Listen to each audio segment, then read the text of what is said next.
Hey guys, welcome to part 3 of my drift build. Part 3 is all about the body shell. And this is it. I've got a Nissan S14 Silvia body shell.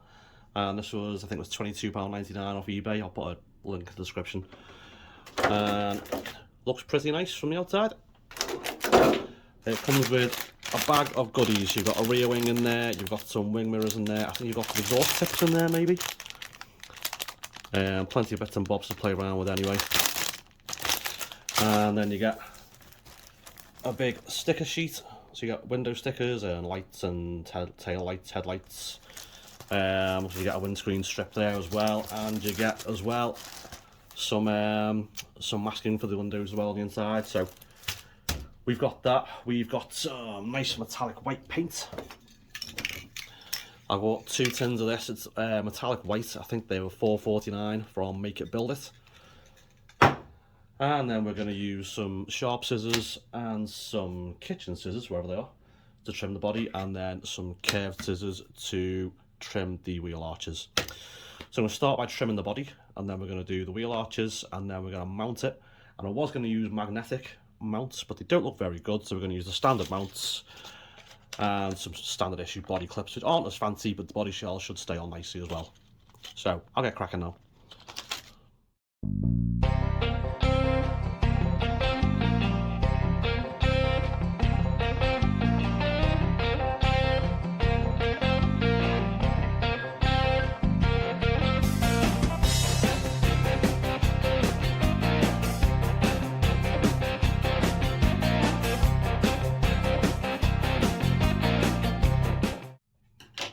So now we've trimmed off the excess around the bottom. Now we can start to do a fine trim and get along this line here. And at the back here, it's a raised. So we're going to cut that higher up. And then we're going to trim these wheel arches with the curved scissors rather. So let's get cracking on with that.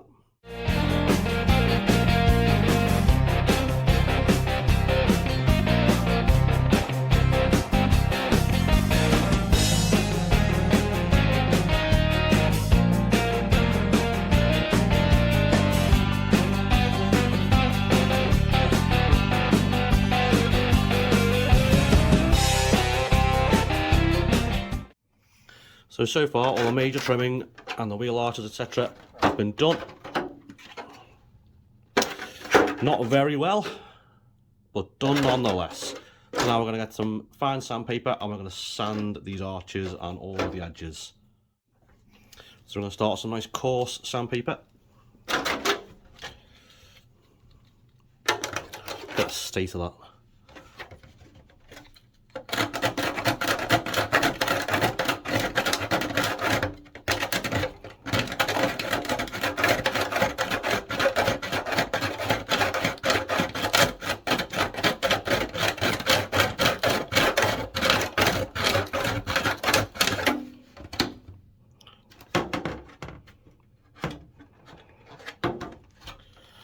Then alongside the side here. And now we're going on to a really fine piece of wet and dry sandpaper to go around all the edges and the wheel arches.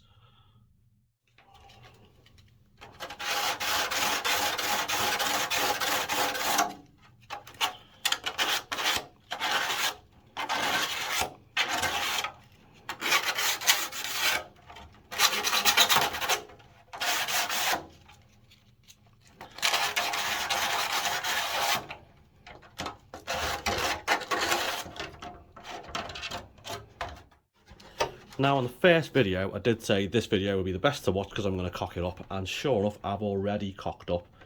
Don't know if you can see, but that's where I'm supposed to trim. So there's 1, 2, and then the door, and this is where I've trimmed on this side, 1, and then the door. So I'm missing a bit of a sill that should be there. So one side of the body shell, this side is going to be the right length, the right height rather. And this side, the body shell, is going to be just a bit higher off the ground either side. Well done, Chris. Well done. So the wheel arches aren't looking absolutely amazing, but we've done the best we can with the time I've got. We're now going to mount this while there's no paint on it. And then we're going to mask it up, paint it outside, come back in, fettle some more. Ugh, let's crack on. So here is the shell on top of the chassis, and as you can see, those posts are way too high, so we're going to snip them off a little bit.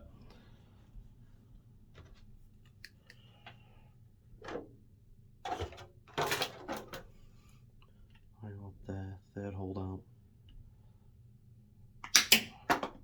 God, that went flying. Third hole down. That went flying. Third hole down. Ah, that wasn't as high. Third hole down. Now let's have a look. Well, it's sitting better.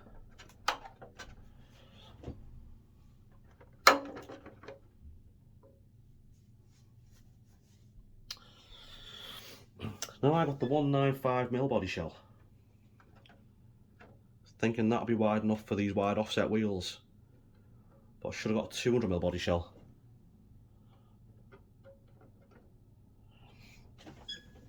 Right, that's probably about as best it's going to be, isn't it? So we need to drop another 2 pins, I think. 1, 2.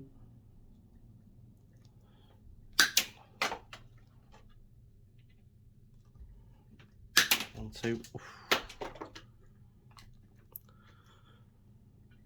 1, 2. 1, 2. Doesn't go far at all.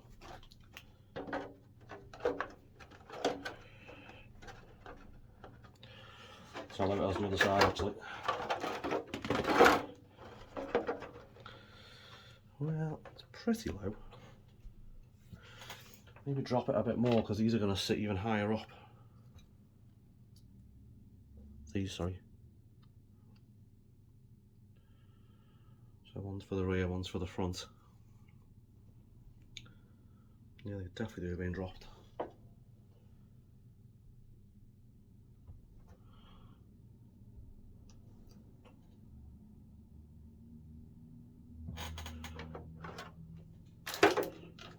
Do another 2 actually.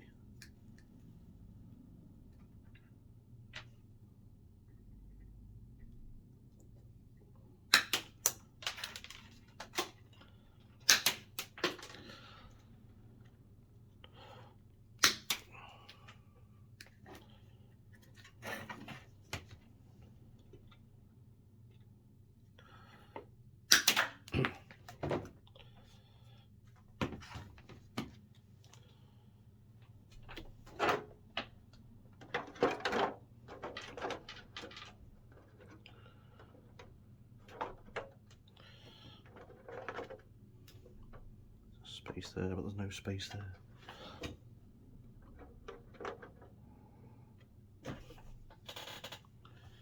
So if these go on the front, how much space are we going to have? Right, we'll go with that for now. Now, idiot here, didn't think to buy a body reamer because I was going to use a magnetic mount setup, which means I wouldn't have to drill anything.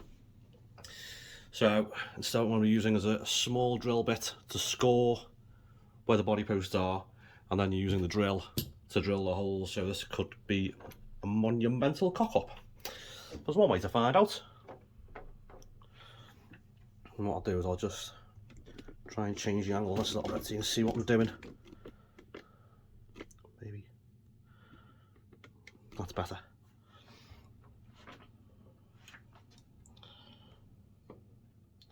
I'm just trying to line the body shell up to fit around the wheels so it's all level. About there, like that. What do you think? Yeah.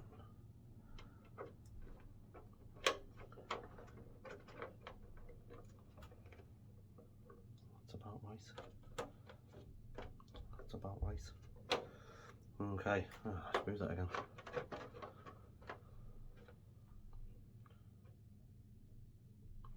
I had to retrim these wheel arches as well.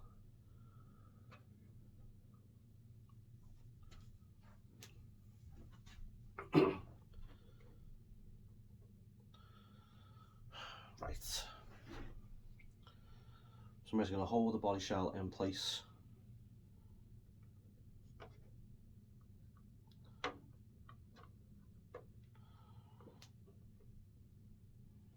And make an indent. No, that's not right at all. That's because I moved.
While I remember which it is, I'm just going to drill that out.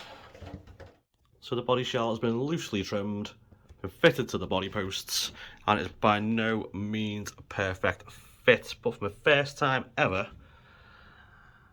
I'm kind of half pleased, maybe. Anyway, I'm going to redo these wheel arches. I'm going to clean the body shell, mask it up, and then start painting. Now, one of the trickiest parts yet is going to be fitting these masks to the inside of the car. Now, like I say, I've cleaned this body shell, and then I've dried it with a tea towel. I've left it out to dry as well. So hopefully it's nice and dry and clean. I'm going to work out now which one goes where. So imagine that's the windscreen.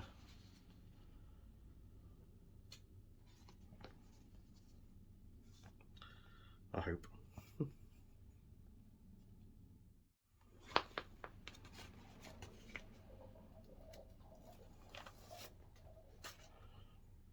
So this is by far the most fiddly job of the whole build so far.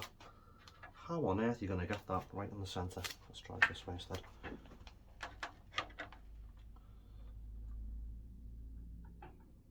That's the windscreen.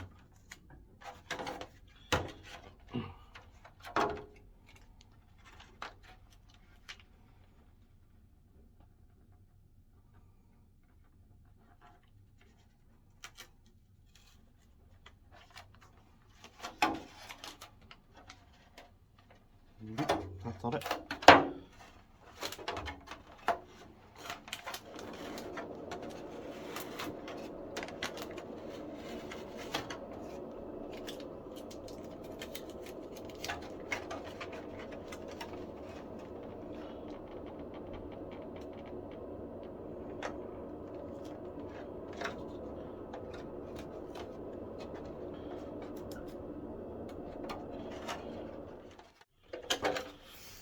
Now, if you can see, that's actually fitted pretty well. I'm quite pleased with that. But like I say, this body shell comes with window masks and window stickers, so if these aren't fitted particularly well and paint gets through, or they're not straight, I can then put the stickers on over. So that's not too bad. Make sure when you're doing these window masks as well, you get the edges down as best you can, because you don't want paint getting in between the mask and the body shell. Now that's about as good as I'm going to get those window masks. So I'm going to go outside now, spray this up. I'm going to do one coat, I'll leave it for 15 to 20 minutes, another coat, and bring it in and then see how it looks. I can't video the painting unfortunately, as I haven't got any decent space for that. But we'll have a look in about 30 to 40 minutes. See if it starts to look like an actual body shell. Now this is the body shell having been trimmed and painted. Now, as you can see, the paint does not look fantastic at all. There's a great big run down here. Oh, looks terrible. There's a few more runs, there's a few blotchy areas. A few places actually missing paint completely. I don't know how. It took about 5 coats, probably took about half an hour. I'm going to run with this. I'm going to take the masking tape off. I'm going to fit the stickers, well, remove the sheet first. There's a sheet on the outside. Fit it properly. I need to take the mask off to get the rear posts on. And I've got a wing, and I've got some mirrors to mount, probably an exhaust pipe to mount as well. But it actually looks half decent. For the first time painting a Bodyshell, I'm kind of half pleased. So this is the finished product, guys, and as you can see, the Bodyshell does not look absolutely fantastic, but for a first attempt, it ain't bad. I've had this out already at the drift club I go to, the Zeus RC Drift Club, and it handled reasonably well. I've done a few little tweaks since the last video. So I fitted the EC5 connector very poorly. So that should be nice this week at the RC Drift Club. And what else have I done? I've limited the steering lock as well, because the steering lock was too much. And basically, when the gyro hit full steering lock, the car would spin out because the wheels couldn't spin. So I reduced the steering lock by fitting a shorter servo saver, or servo horn rather. So I'm going to get this out this week at Zeus RC Drift Club. And there's going to be a bonus 4th episode in this series where we're going to look at how much this car costs to make. Anyway, we're going to finish up this episode, guys, with some nice pics of the car, some nice little videos of the car drifting as well. And then I hope you guys join us for the 4th instalment and for some more drifting action and more RC action in general. Thank you so much for watching, guys. You guys take care.